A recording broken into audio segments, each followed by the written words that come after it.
In this lecture, we're going to continue our discussion of the definite integral and see how we're going to use the properties of the definite integral to compute.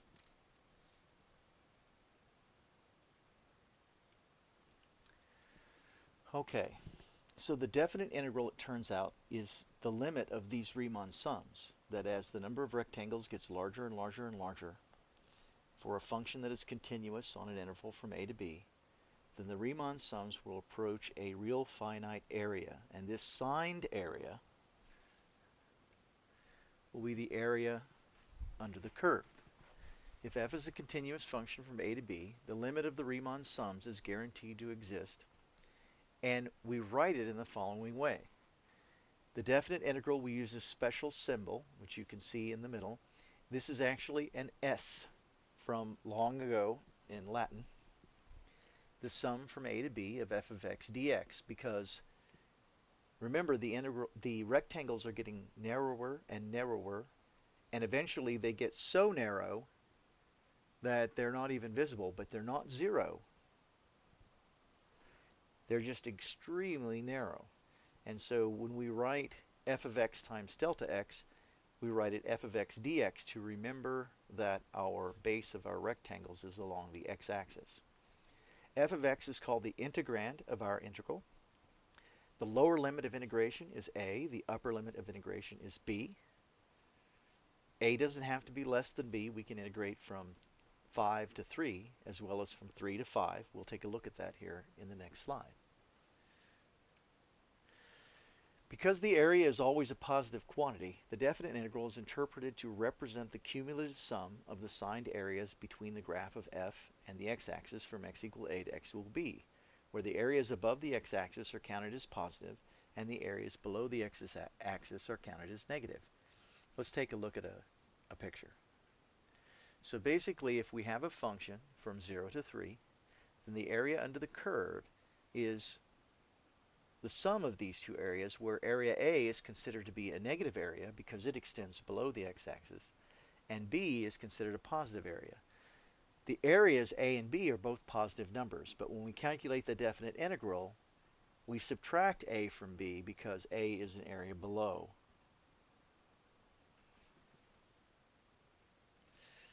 And the properties of definite integrals will be the properties that you would expect.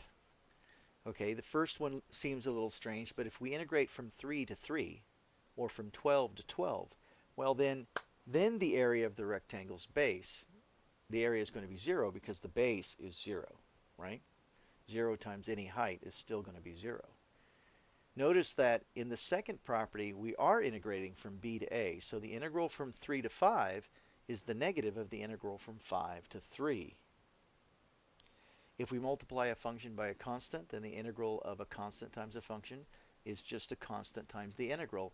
That's because, remember, it's a limit of sums, and with sums we have the distributive property, and we can distribute the k from the sum. If we want to integrate the sum of two functions, f plus or minus g, then that's going to be the integral of the sum of those two functions, or the difference of those two integrals. And if we want to integrate from a to c, like from 0 to 5, we can integrate from 0 to 3 plus the integral from 3 to 5. This property is going to be used a lot by us when we're trying to compute areas of more difficult functions, and we want to break it up into smaller, simpler ones, and then add the results together.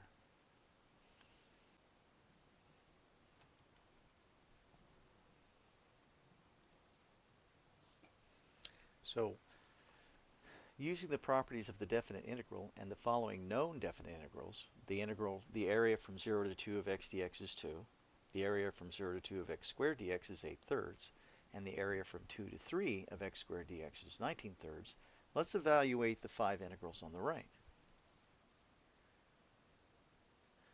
Well, in the first one, the area from 0 to 2 of 12x squared dx is going to be 12 times the integral, the sum, or the area from 0 to 2 of x squared dx. And that's 12 times 8/3. 12 divided by 3 is 4. 4 times 8 is 32 square units.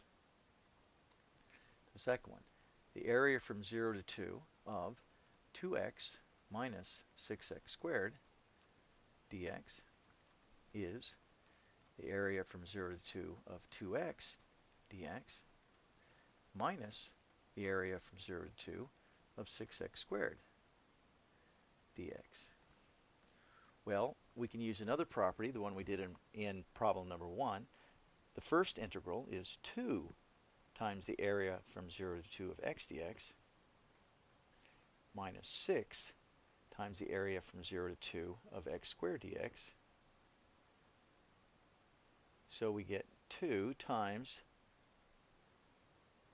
2 minus 6 times 8/3, and that gives us 4 minus 16, or a negative 12 square unit.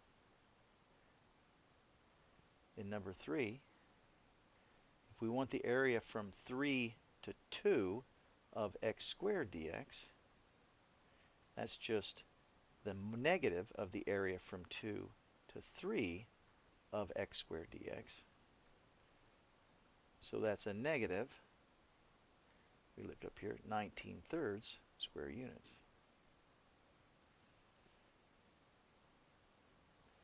In number 4, we want the area under the curve from 5 to 5 of 3x squared. And this is 0 because the area under a point is 0. There is no area because the left and right side are 0, and any rectangle is going to have a width of 0, right? So the sum is 0. If we want to find the area from 2 to 3, the area from 0 to 3, of 3x squared dx, now we'll get that. Well, that's the area from 0 to 2, because we were given that, of 3x squared dx, plus the area from 2 to 3 of 3x squared dx, which would be what? 3 times the area from 0 to 2 of x squared dx, plus 3 times the area from 2 to 3 of x squared dx. Remember, the area from 0 to 2 is 8/3, and from 2 to 3 is 19/3. So we get 3 times the area from 0 to 2 of x squared dx, plus 3 times the area from 2 to 3 of x squared dx. And so we get 8 plus 19, or 27 square units. In each of these cases, we're using that the integral of a sum is the sum of the integrals. The integral of a constant times a function is a constant times the integral of the function.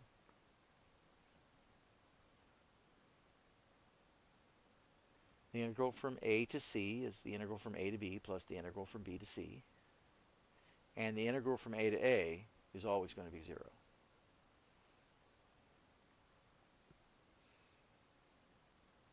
Now let's let you try one using these same known quantities for areas. Using the properties of the definite integral and the following known definite integrals, evaluate the area from 0 to 3 of 12x squared dx. Use the ones that are given in the slide. You'll probably need pencil and paper.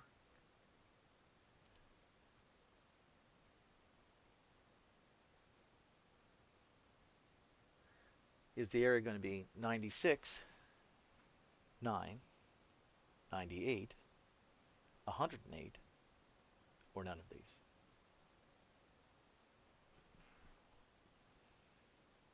Thank you.